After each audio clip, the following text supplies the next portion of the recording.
And sir, we will have only MCQ or theory, both descriptive. Uh, as of now, let's keep MCQ only because it will be easy for me to correct. Okay, in semester we will see. Sir, in internal assessment for what would how should we give the exam on Proctor base, or you will take by that Google Forms? No, it will be proctor based, no? Sir, but in my But system, sir, it has crashed. So how could I give exam, sir? and So sir, for if any reason our exam stops in between, then is there any alternative for our internal marks? don't panic. Whatever happens, you just let us know after examination. Because sir, We don't today know what are the problems in we my will mock face. test, a photo was not only up. I was trying to upload the pic, but it was not uploading. It took 15 minutes to just upload one photo. Okay. Okay, write those things. What are the difficulty you faced? And let me know today itself. Yes, sir. Okay.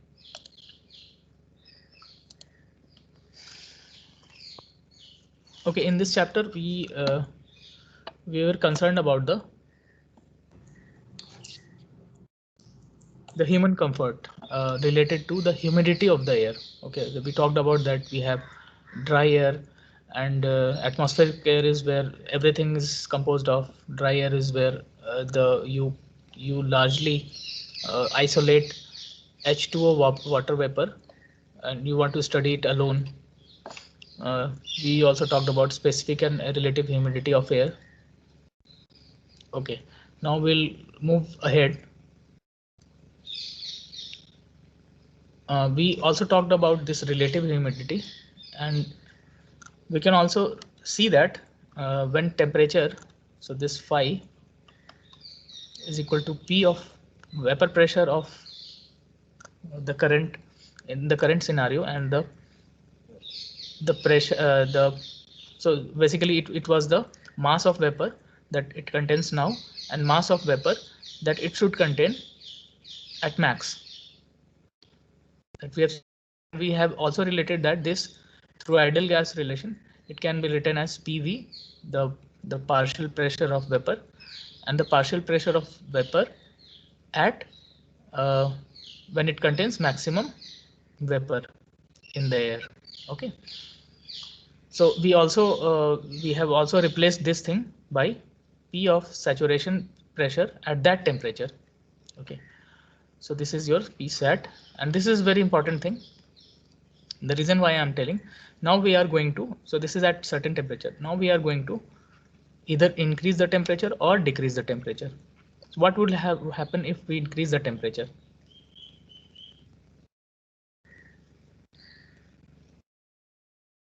If we increase the temperature, this PSAT also goes up.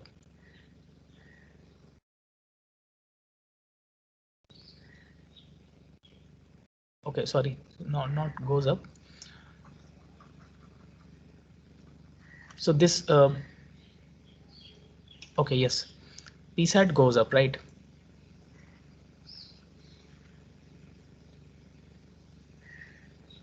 So it means your water holding capacity goes up. When your temperature goes down, your PSAT goes down. So it means your water holding capacity goes down.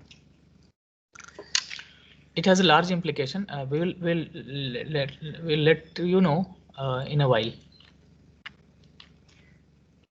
Before that, let me go through one of the thing that we will widely use in this chapter, that to calculate the enthalpies associated with the atmospheric air. The total enthalpy, which is an extensive property, that is we call it capital H. Total total is comprised of atmospheric air, and which is the sum of enthalpies of dry air and the water vapor enthalpies. So H total can be written as enthalpy of dry air and enthalpy of water vapor.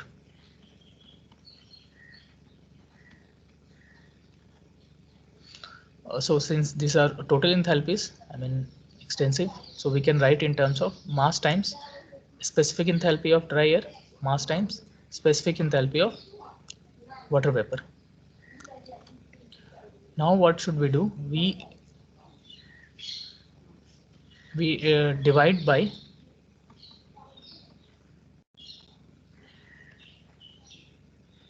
MA throughout. So what we get? We get H by MA is equal to HA plus MV by MA HV. This MV by MA, what is this? Somebody tell me quickly. Mass of vapor, the ratio of mass of vapor by mass of dry air. This is what? Your omega. Specific humidity. Always remember 5 was your relative humidity.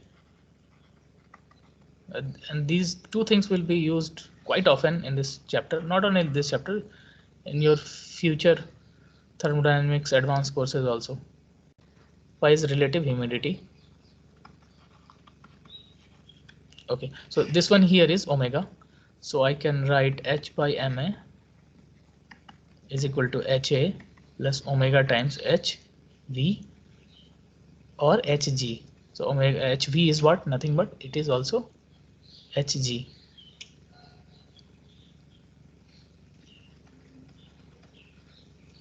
I mean, in terms of table I am talking about.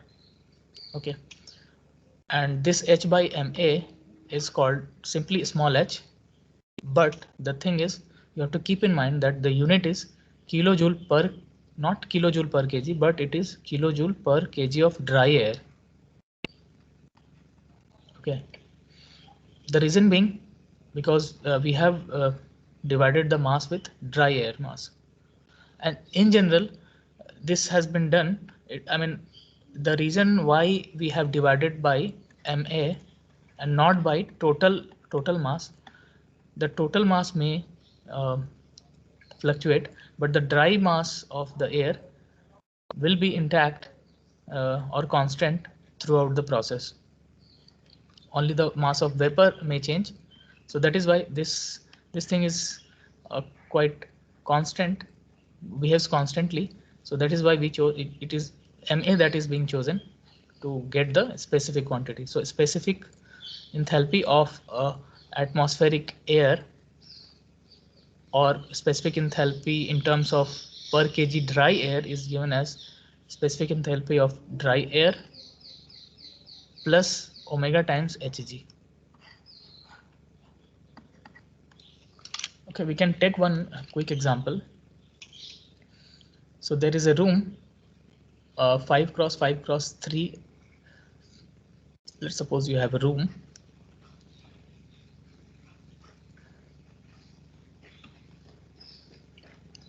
and it contains air at 25 degrees C and 100 kilopascal at a relative humidity. Relative humidity phi is given 75%. Determine the partial pressure of dry air. So take out your copies and pen and let me know what is the partial pressure of dry air.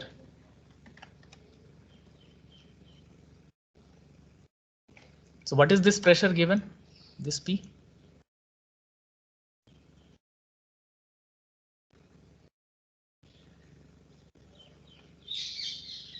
This is the overall pressure of atmospheric air, right? It includes everything.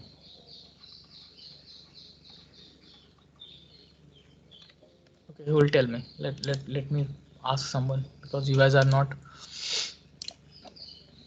aware these days. Akash, Oja.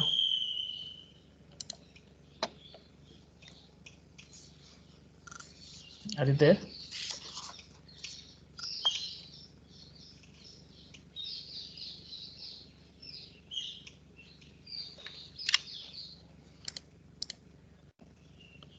Abhishek Bora.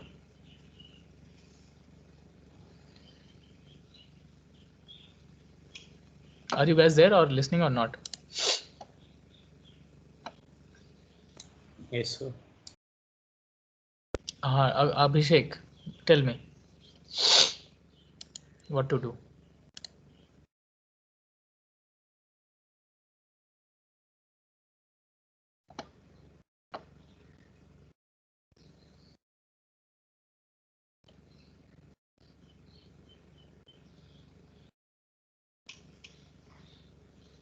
Hardik Chauhan.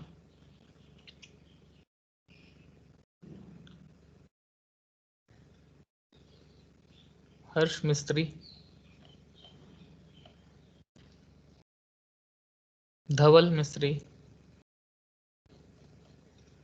So today one guy called me, I don't know who.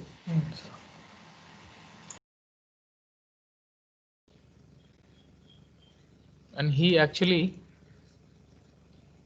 he told that yes, he was not listening in classes, so that is why he is facing problem. So you will definitely face problem if you will not listen in class. Samay.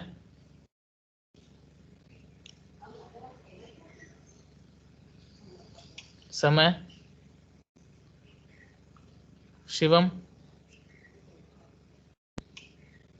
Nobody is here. I mean, I don't want to take class then. And then what is the point of taking the class if you guys are not listening? Vandan, I'm really disappointed.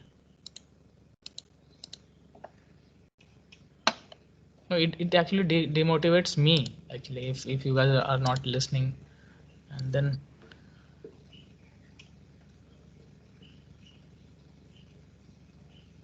what should I do?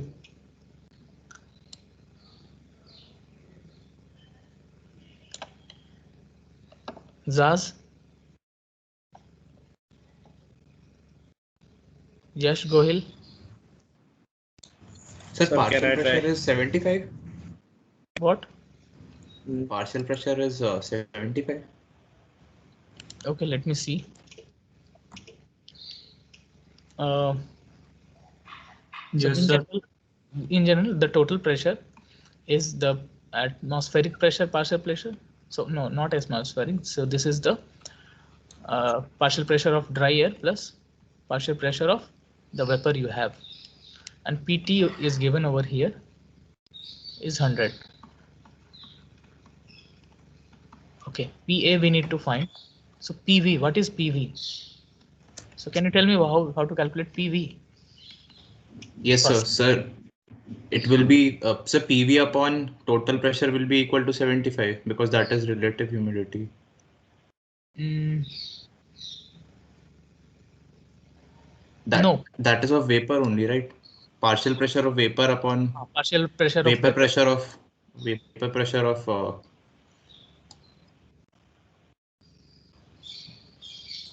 total vapor pressure of air. That will be relative humidity. Okay, so you know that relative humidity is the vapor pressure that is there and vapor pressure at that temperature. I mean that saturation pressure at Yes. that temperature. Okay, so currently at this particular temperature, what is your saturation pressure? You calculate it. It means this is your PV. This is your, you calculate PSAT at 25 degrees C. 25 degrees C in the steam table. Okay, you check for that. What is the saturation pressure? And this phi is your 75%. So 0.75 is equal to actual vapor pressure. I mean, this would be there, and this would be your at 25 degrees C, because so it also depends upon temperature, right? We told that. Right, directly you cannot tell that this is 75. Okay. So this PSAT from table you will get that it's about, let me check it here itself. Let's go to the table. Sir, it's 0.75. Let me see. Let me see.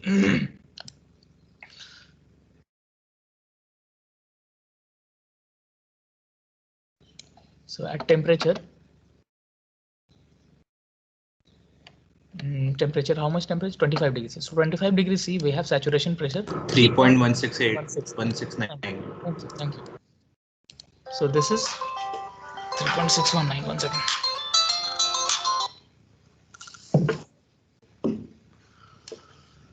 So this is yes, 3.169 or some kPa. Okay, so PV you can calculate it from here. PV is equal to 0.75 times 3.169. So this comes out to be 2.383. Okay, now this substitute it over here. So now you have PA is equal to 100 kPa minus 2.38 kPa, and this comes out to be 97.2 kPa. Okay, so dry air, partial pressure of dry air is this much. Okay, so you can see, even though it is, I mean, the partial pressure that the water vapor acts overall is very less as compared to, so it's just 2%, right?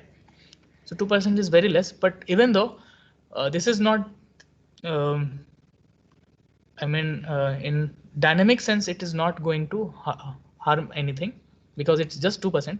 But the problem arises when the humidity is more or less. I mean, your comfort level you loses. Okay, you may sweat more, or you may sweat, you will not sweat. If you sweat more, you may get dehydrated. Okay, if you sweat less, you feel nausea, all sorts of things it may happen. So that is why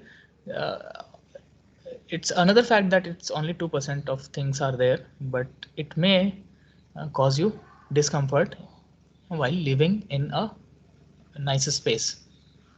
Okay, now let us calculate the specific humidity. Sir, it is 1.63%. Okay, so specific humidity is what? Omega is mass of vapor by mass of dry air. So how to calculate that? Sir, we have another formula also, sir. Okay, we have another formula. Okay. Yes, we have another formula. 0.672. So basically, so this formula has come from here itself, right? After incorporating the RA and RV, right? So omega is this much. Good. So let's write that. So this was nothing but 0.622 PV divided by P minus PV. So PV we already got. P, total P we know, this is 100, and you can actually substitute it, and you get 0.01 kg. Specific humidity is this kg of H2O per there is no unit. Kg of. So this is your kg. Okay, this would be unitless. Yes, sir. So it will be in percentage, sir. 1.5%. This would be so yeah, this would be unitless, or sometimes it is also called, I mean, in literatures it is showing that kg of H2 by kg of dry air.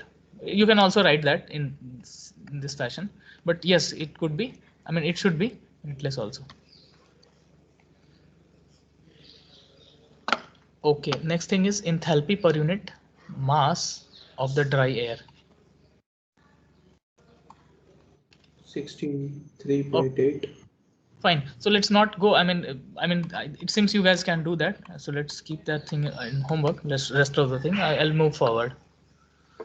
So next concept I want to talk about is the dew point temperature, and this is also an important. There will be several new concepts you will be coming across in this chapter. One of them is dew point temperature.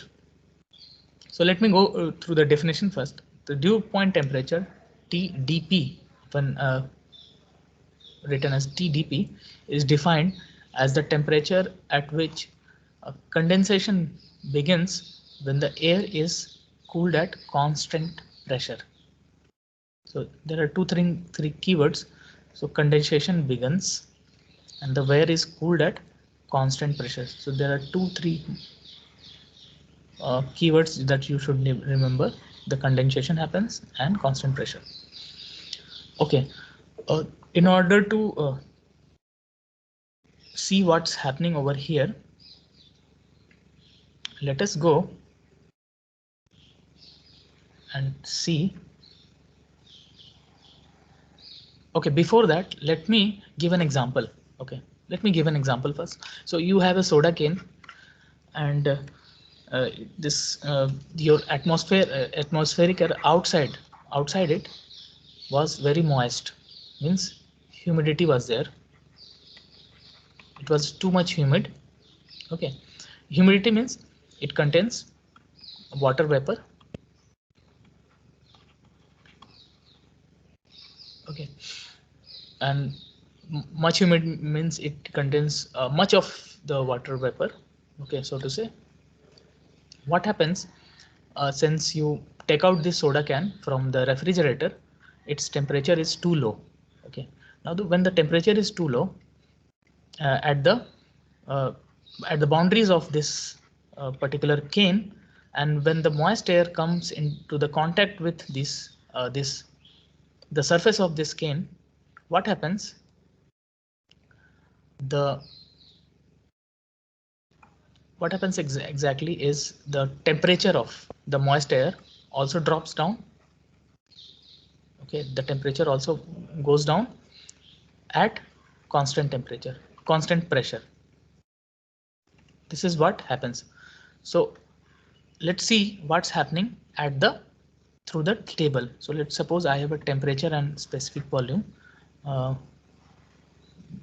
water vapor dome curve.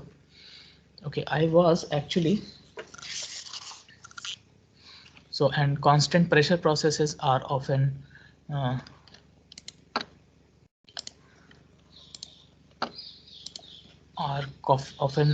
shown in this fashion. This is your constant pressure line. So this is your constant pressure line, and you may lie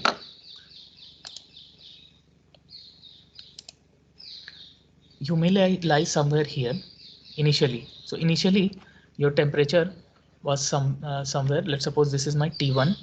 Your moist air temperature was T1. So this was your T1. Okay, and when it came into contact with soda cane, okay, the temperature decreases but at constant pressure. So it comes, so this is your state 1. It comes on this line and it hits this particular place. Okay, so once it hits this place, so this place is your saturated vapor condition.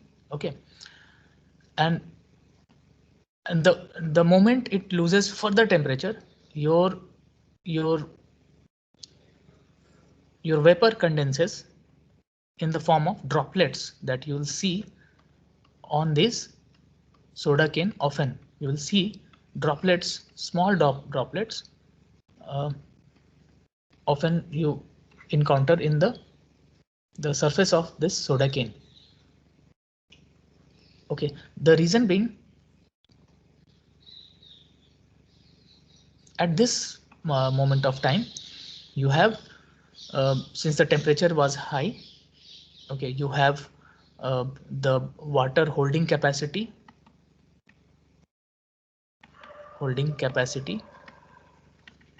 was quite high, but when temperature loses, the air temperature loses, okay, your water holding capacity goes down. So goes down means excess of H2O vapor will condense in the form of droplets that you'll see.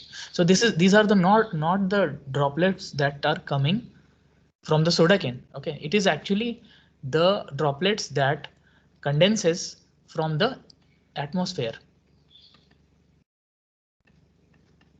Right, so this is the catch here. And this point, when it hits, this goes from 1 to 2. Let's suppose this point is actually at this temperature. This is your T saturation temperature. Okay, at that constant pressure. So this Tsat at that particular pressure is called your dew temperature, dew point. When it hits this particular state. So not only in soda cone, you may come across.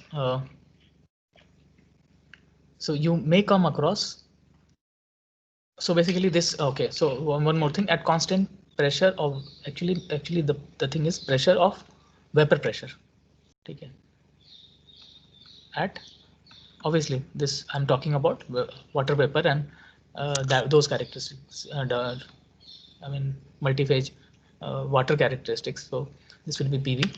So this is PV constant. So from 1 you are coming to 2 and you hit this point and your water holding capacity goes down and you condense excess water. So that the moment you start condensing, the temperature you encounter is the dew point temperature.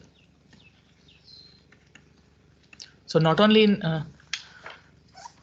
soda cane, you may come across in the summer, during summer in daylight.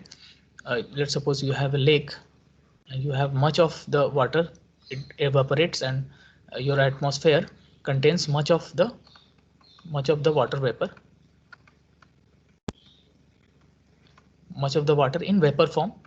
Okay, and since the temperature is very high, okay, your water holding capacity is also high. Okay, at night, what happened at night?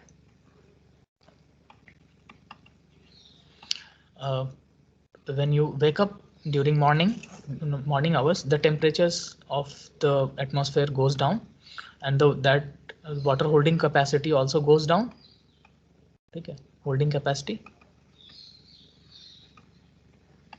also goes down, and thus in plants, I mean over the plants leaves or the grasses, you'll see water droplets are accumulated in the form of dew.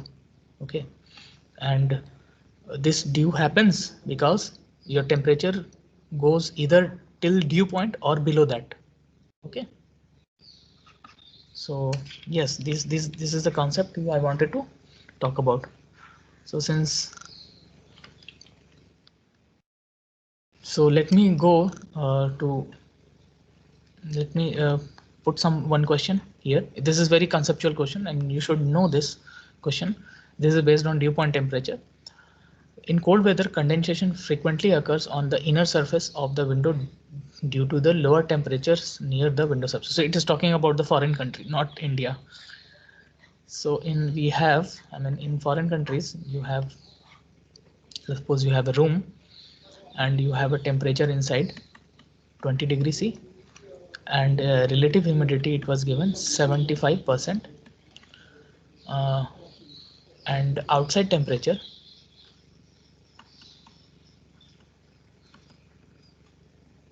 is very low, probably 4 degree, could be minus 4, -5, -10 degrees C sometimes. Okay, very low.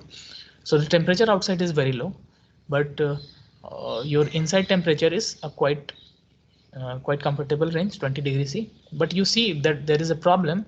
Often you encounter that if you have a window, let's suppose you have a window, so window often gets fogged, or from inside, right? From inside, not from outside, because you are sitting at higher temperature inside. So your inside you have a air plus water vapor, and water vapor condenses once it comes contact, once it loses temperature, because of the temperature here is low, so it feels that okay, temperature is now low at the surface, so water starts condensing over the window from inside. Now the question it is asking, at what window temperature will the moisture of air starts condensing on the inner surface of the window? Okay, so it means in turn it is asking what is the dew point temperature. for this scenario. So at what temperature it will start to condense? So somebody tell me, can somebody tell me?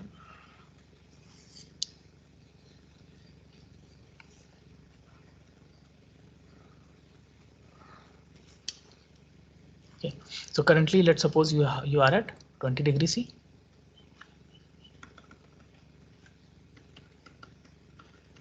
So this is your T1 and you want to reach over here.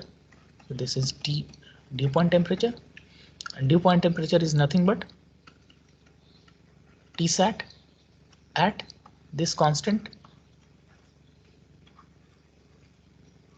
vapor pressure, right? So Tsat, you need to find the Tsat actually. Tsat at the rate of PV. So in order to find the Tsat, you first need to find the PV, partial pressure of the vapor inside the room. How to find that? So it's given that, David, your phi is given 75. Okay, and so phi is 75. So phi is equal to PV by Psat at that temperature, right? This is the formula we have. So we can write 0.75 is equal to PV. We need to ask Psat at this temperature means at 25 degrees C, what could be the Psat? Sir, 20 degrees. Okay, good. 2.339. Oh, 20. I'm really sorry. So this is 20. So it is 2.339. Okay, so 339. Okay, so 2.39. Thank you. From the table you might have seen. So let's, Yes. for the sake of completeness, let's go to the table again and let's see at 20 degrees C what is my saturation temperature. So this is 2.339 exactly. Thank you, David. So 339. Okay, so now you can calculate what is your vapor pressure. Partial vapor pressure, you can say 0.75 We have times got 0.754. 0.7. 1754. Okay, 1754. Okay, 1.754 kilopascal. So this is the vapor pressure you have got. Now Yes. what should you do? Now we need to do linear interpolation to get the temperature range. Or so you got this. You got this 1.75. You just go to the table and Sir, you just actually hit. there is no value exactly like value? this. Okay. So let's see. So let's go to the saturation temperature. So saturation pressure table, basically pressure table 1.7. Okay, thank you, David. I mean, you are very correct. So basically we have to interpolate between these two values, right? Not sir, below 1.5 and 2.0. Okay, below. What is so 1 and 1 point? Oh, okay. Sorry, these two values. I'm sorry. So you will be in between from 13 to 17 degree. In between you will be lying somewhere, probably in 16 or 15 degree. Yes, it's 15 degree. If you do the interpolation correctly, thank you, David. You are so correct. Sir, and we can even answer this very much in a more smarter way, sir. Tell me. Without doing calculation, sir. See, Huh. sir, in this temperature table, we Huh. have got value of 1.7057 kilopascal, kilo kPa at 15 degrees Celsius. Okay. And in the pressure table, we have got this range somewhere around between 17 degree and 13 degree Celsius. Right. So we have got the upper limit, that is 17 degree from this lower table, Right. and from the upper table we have got the lower value, that is 15 for 1.7. So it will be somewhere around 16. We can choose Very that. nice. Because this will be almost. Yes. I got your point. Very much. Thank you. So yes, you can now. Yeah, there are ways. There are many ways. Definitely. So you get 15.4 degrees C. This is what our textbook tells. So this question is very conceptual, and this is often asked in your interviews. Okay, these things, your dew point temperatures, saturation. So okay. Yeah. Anything you want to ask? or tell anything? Sir, in exam, how can we use steam table? Okay, so I have the option to upload that Steam table. So you can actually view that. Okay. Okay, you can view that, and I will also make an exception for that, because if you switch your window to Steam table, what I will tell that, okay, don't do anything, don't mark flag or anything. Okay, I'll do that. Yes, it's a good question. I have to actually put the Steam table also. And sir, when we use a steam table book, then it will become a flag then. No. That is what I told. Whenever you switch your screen to Google or something, then it will flag. But when I upload my thing, it will not flag. Okay, it's the software. What the software does, it will recognize that, okay, this is the resource that is given by the tutor, and you can actually look into it. It will not flag. I will upload that also. Okay. Okay, so the next thing I don't want to take up, so it's already 44. So there are a few other things we'll learn in this course. There are a few good things we are going to learn, and this at the end you will be learning this to see the psychometric chart, and this has a large implication designing your air conditioning units applications. With this.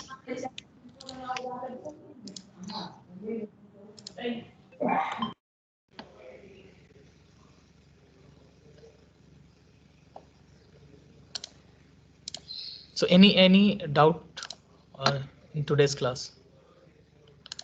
Sir, tomorrow do we have a class like after the IA? Okay, IA. Okay. So this is also a good question. So our what is our schedule?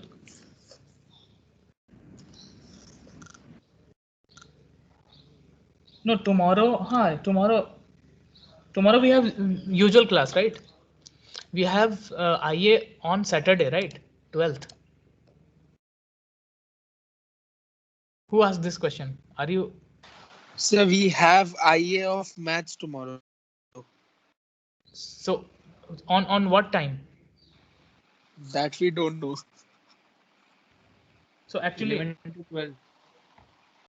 Okay, 11 to 12 is not my class, but you guys see, because they might have scheduled in that fashion that it should not collide with other schedules.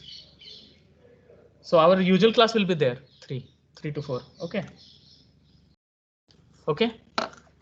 And Sir, Okay, sir. sir, huh. IT4, all the 15 questions for 15 marks, will there be 15 questions? Sir, because last time it was very troublesome to complete the paper. So then what? Yes, 15 questions. Okay, I may do something. Can do something. I may keep some questions 2 marks or 3 marks. That is also good. Also, sir, we have to use the Steam table within the app, so there will also be time to switch to the table, then look up for the value. So there will be time wasting in that also. Yeah, I can understand. But still, I will not give descriptive questions because it will be very hard for me to correct all 150 students, and I have no time doing such. I may do this for end semester. I may reserve this descriptive questions for end sem. Will that be fine for you guys? Yes, sir, but Yes, sir. Descriptive that, questions for us also take more time. No, that is fine. But you should know. You should. Yeah, I can understand. But timing, I will keep in mind. I mean, even something happens, we will scale it up and down. We'll see. yes, sir, because 15 questions in 1 hour will be difficult if all we have to solve. Mm-hmm. Okay, we'll make it 10 questions. Will that be fine? Yes, sir. Thank you. 10 questions. Okay, take it. Fine. Thank you. Sir, what about the like